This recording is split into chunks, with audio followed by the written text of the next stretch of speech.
What's up, NCK fam?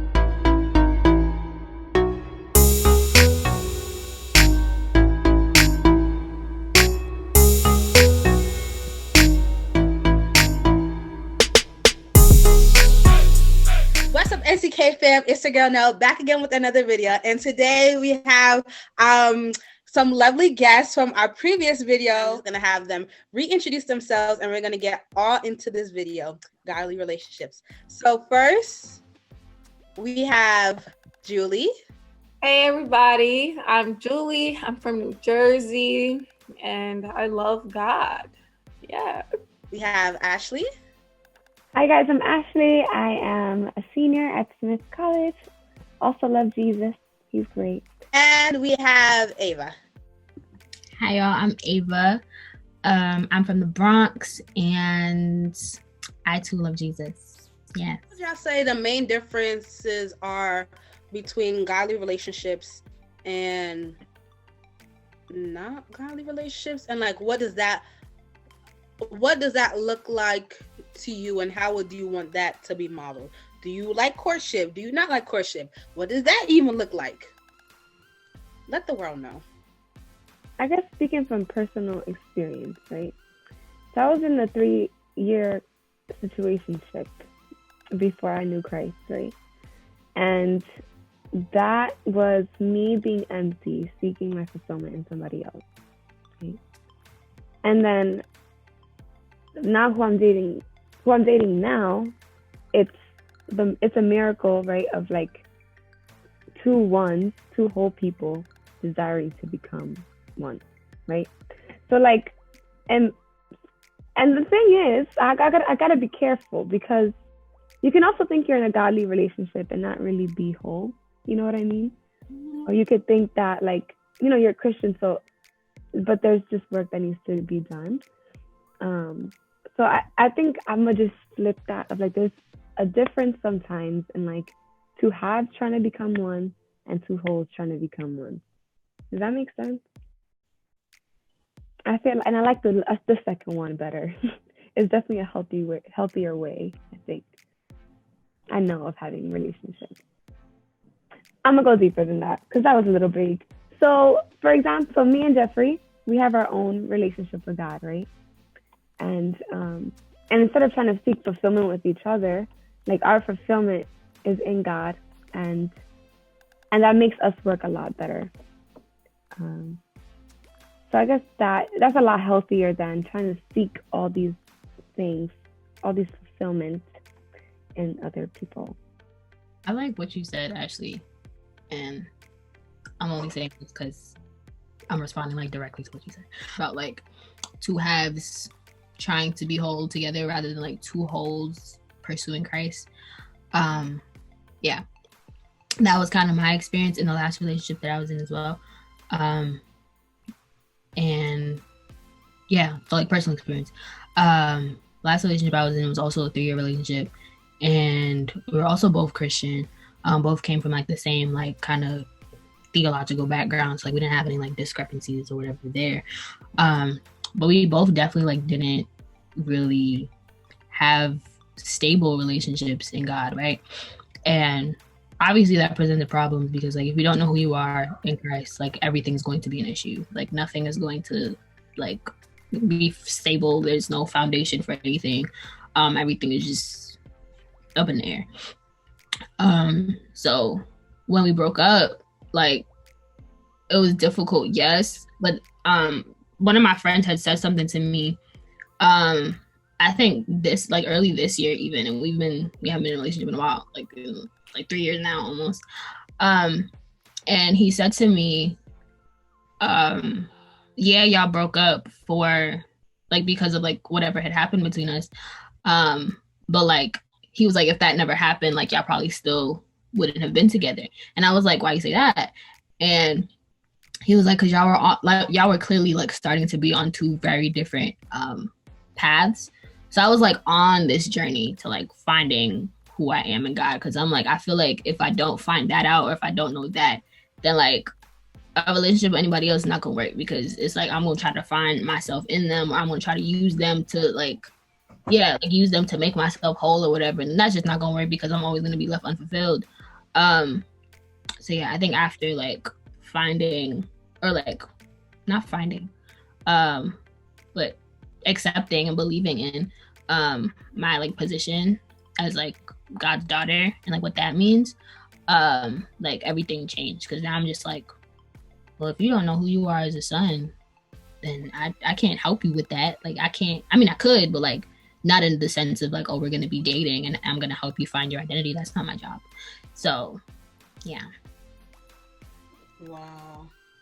Mhm. Wow. Go next. Though I have not been in a relationship, I do know, like, I would like the way I view a godly relationship. Let me not go on a rant.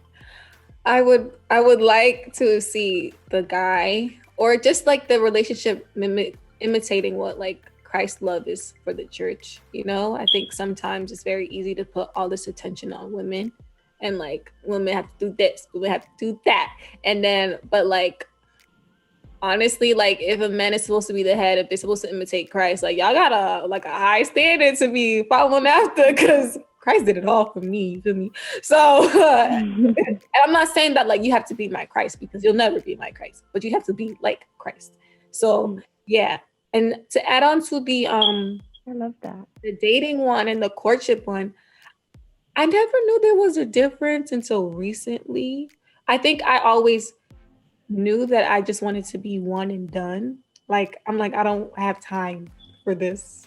I just want God, whoever you want, let him be my only boyfriend, and then we move on. Let's get it popping. So he has been honoring that in so many ways. The way God just be protecting me.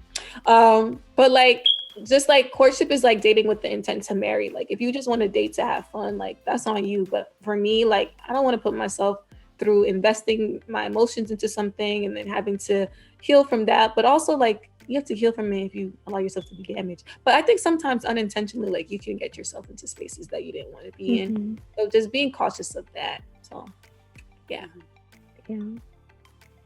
Would y'all say that in I guess the relationships that y'all have now, looking towards relationships that you'll want in the future? Oh, don't do that. But, what are some boundaries that y'all are wanting to place? These are so good questions, Chanel. You're so All that I personally need for my own life is kissing. Like, my God. I put like, for me, I don't like physical touch, but for some reason, like, my feelings be getting in there if I kiss. Shout out, hello parents if y'all watching. Hey.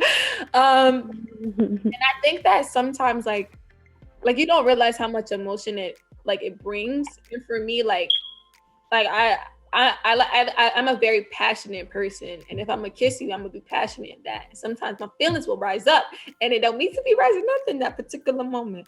So for me, a boundary that I will place on myself, so I won't have my emotions blocking my mindset, my mind or my perspective, is to not kiss, because I don't think that it helps me, or it helped me in that time. So lessons learned.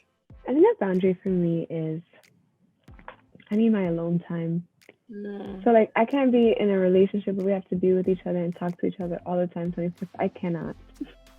Like I need to have like my space, my come together kind of time. Because I definitely feel like, I'm definitely introverted in a lot of senses, and I just need that time for myself to come back alive. That would be one of mine. Okay, I have a few, and I don't talk about all of them, but I definitely agree with what Ashley just said, because I'm also very much introverted and not shy. I said this before, but like introversion and being shy is not the same thing. Okay, I want to make that really clear. So I need to have time alone, like yes, with myself, but like also like time alone with God, because I and this has been like the issue in like my past relationship. Like I didn't like spend a lot of time with God by myself to like just be with God for the sake of my relationship with God. So like it was very much like on the back burner, and it was like a second thought. And the relationship I had with the boyfriend I had at the time was my priority, and that's backwards. So I definitely like alone time is a boundary for me as well. And I think a lot of the rest of my like boundaries beyond like, you know, what's biblical and all that stuff. I think a lot of my boundaries outside of that are emotional. So I feel like there are a lot of conversations that I'm not willing to have until I'm very clear on what you're trying to do with me and why you trying to be in my face.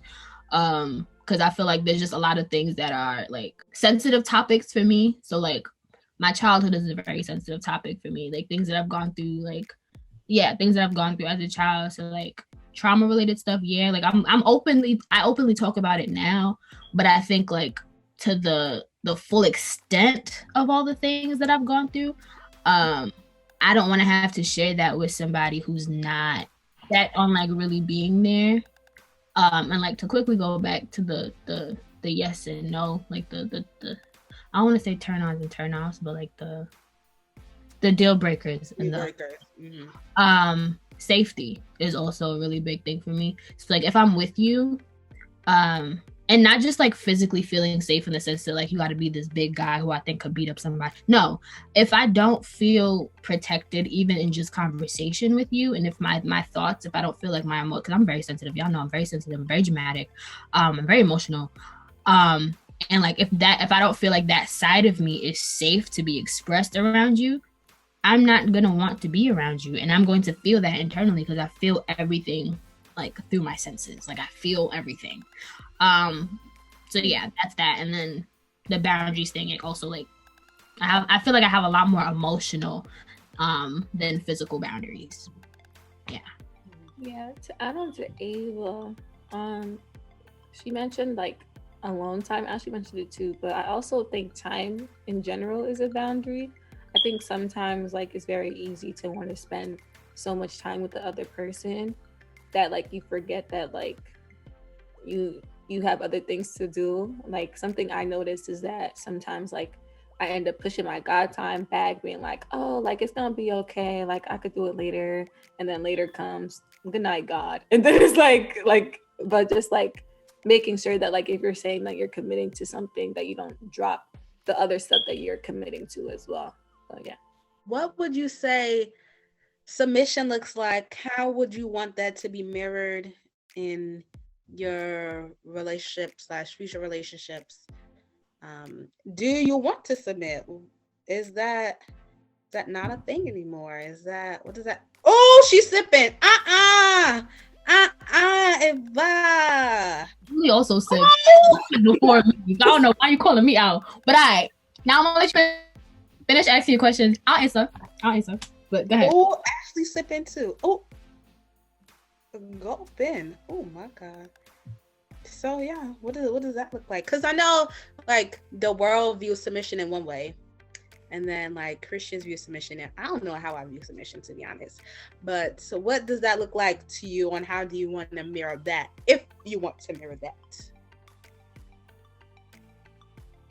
Go on, Ava, you said you were gonna wait.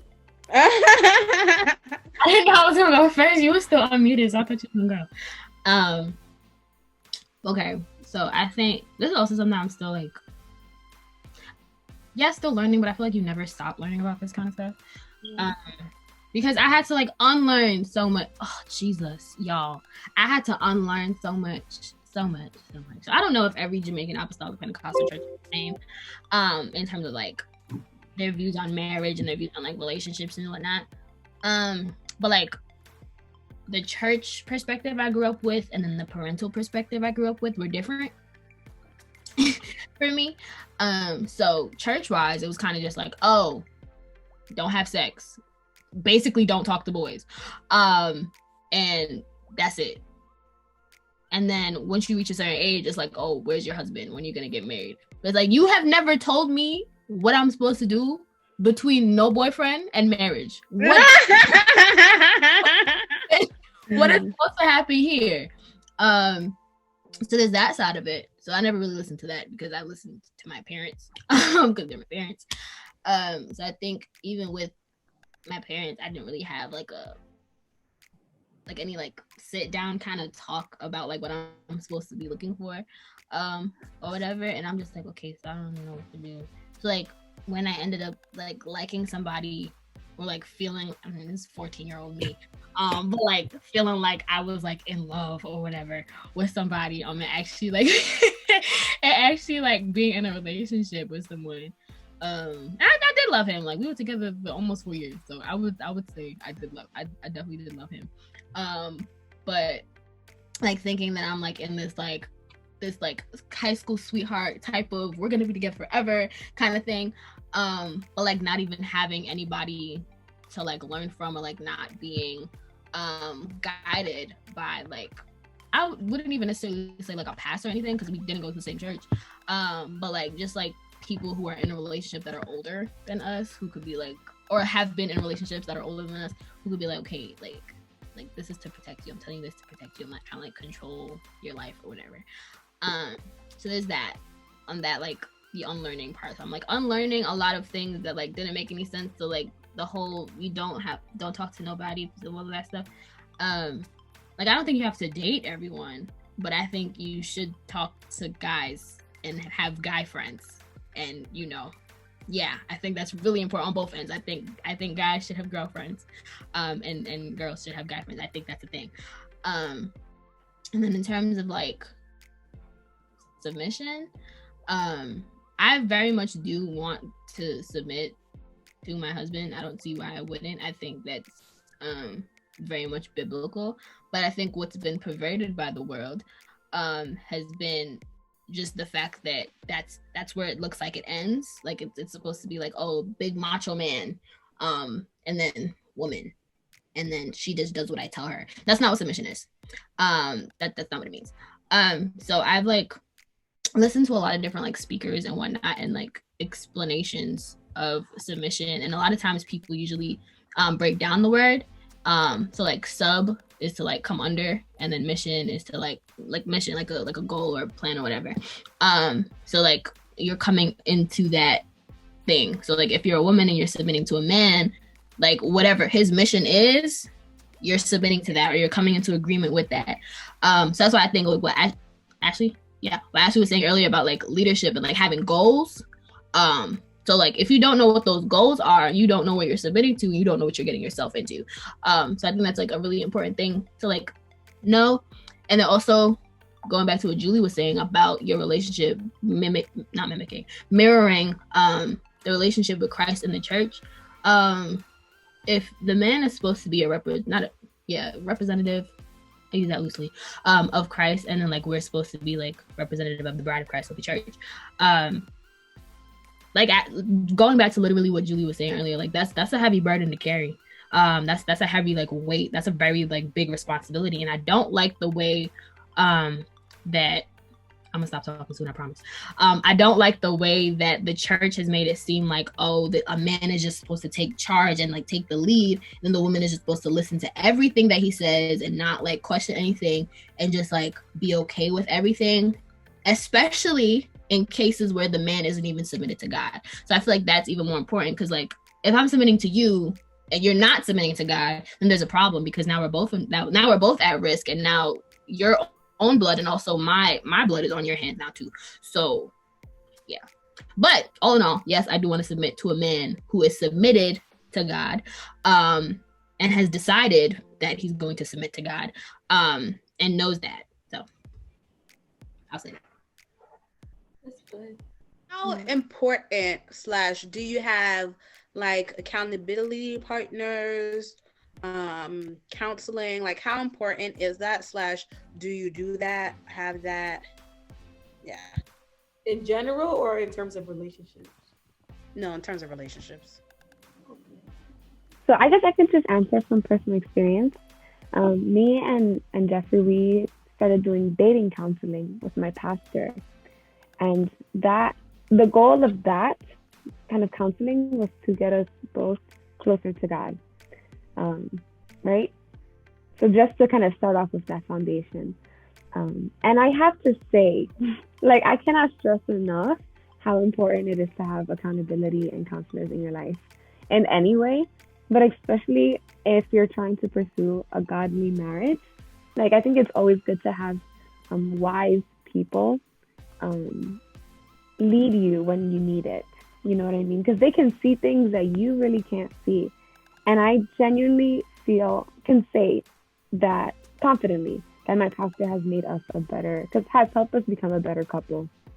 That is just hands down. The only thing that I would say, sometimes there are things that you just need to talk to you and your partner first before you go to a counselor. Also, be careful who you're bringing into your relationship because those words can also hurt your relationship. And yeah, those are two warnings, I guess. But I would say like having wise counsel in my life has been such a blessing. So I would say like it's 100% necessary. It's that important, especially if you're trying to pursue marriage.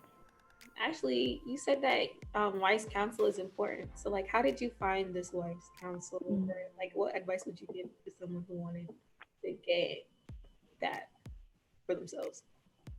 Yeah, I mean, so our counselor is our pastor from our church, and we chose him because he's actually not married, but we chose him because we see him. Yeah, we know him as. So that's another thing. I can get into that. But we chose him because we both agree that he's one of the wisest people that we know, and that he still has a lot to offer. What we're talking about is like when we get engaged, we may go to our youth pastors who are married, and kind of gain some advice for marriage in that way.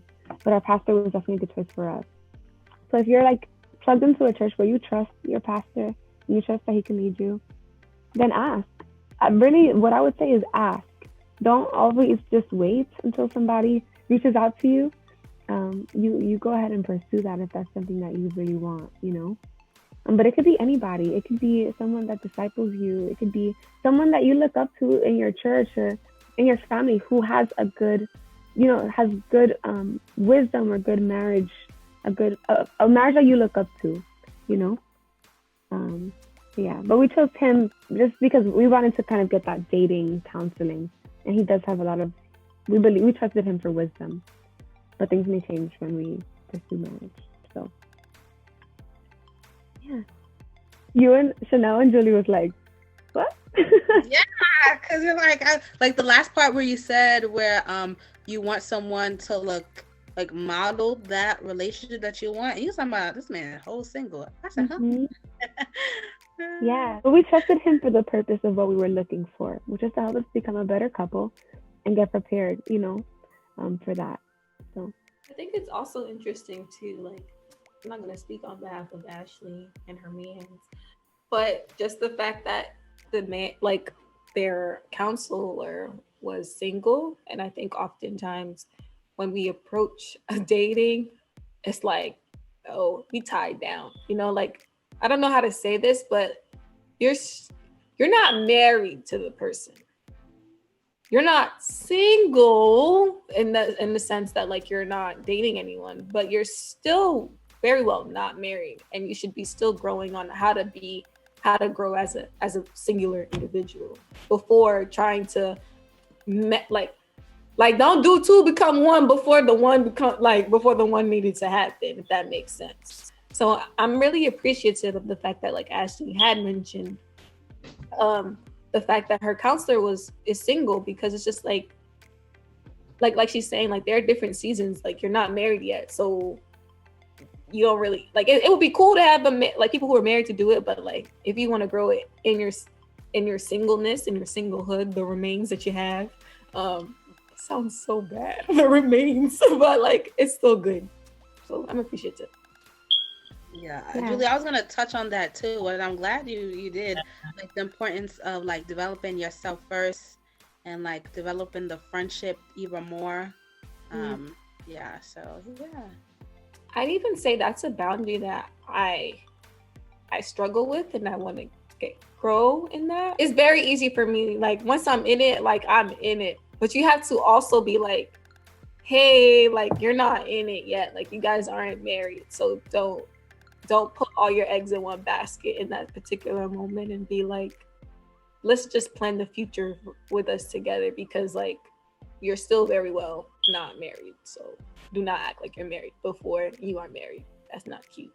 And that's a dangerous place to be into. Any last minute advice for people who are interested in, pursuing godly relationships? Like one word, one sentence advice. I got advice. Read your Bible. Oh. Please read your Bible for yourself. Okay. Like I think like that is that's I think first and foremost. So we're talking a lot about, being whole, and I think relating that to having that personal relationship with God. So it's important that you read your Bible and get to know God for yourself, and allow God to just speak to you and work in you. Don't also lean on somebody else to help you to get to that place. Like you pursue God as a person. Right. Yeah. To just say that it's okay to desire to have a relationship, to want to be in a relationship, but don't make that your only priority. Like you are more than just the relationships that you are in. Like you are a great person, and like it would. I'm not gonna say that word. I love that word. Behoove. But it would just do God like a huge disservice if you just felt like your value was only in a relationship. Like there is so much more to you, like so much for you not to realize that. What were you saying, Ashley? No, I'm saying there's so much more to life too, And I didn't know that. And then when that person left, I was like, Lord, I need you. That's how I came to Christ, because I was so hurt because someone that was supposed to fill that void didn't do it anymore. Right. Yeah. I think my last word of advice for the sake of this video, please have friends. Find you some good friends, okay? Male friends and female friends, okay? Don't let anybody tell you that you can't be friends with the opposite sex, because that's a lie, okay? It's not true. It's not. You can, okay? You should have boundaries with every friend that you have, regardless of who they are. So yeah, please have some friends. Find some good friends. Yeah, that's my last word of advice for this video. Well, thank you, ladies. NCK fam, you know what to do. If you love seeing these ladies here, make sure to comment down below, like this video, give it a thumbs up, and we'll see you next Monday. All right, bye.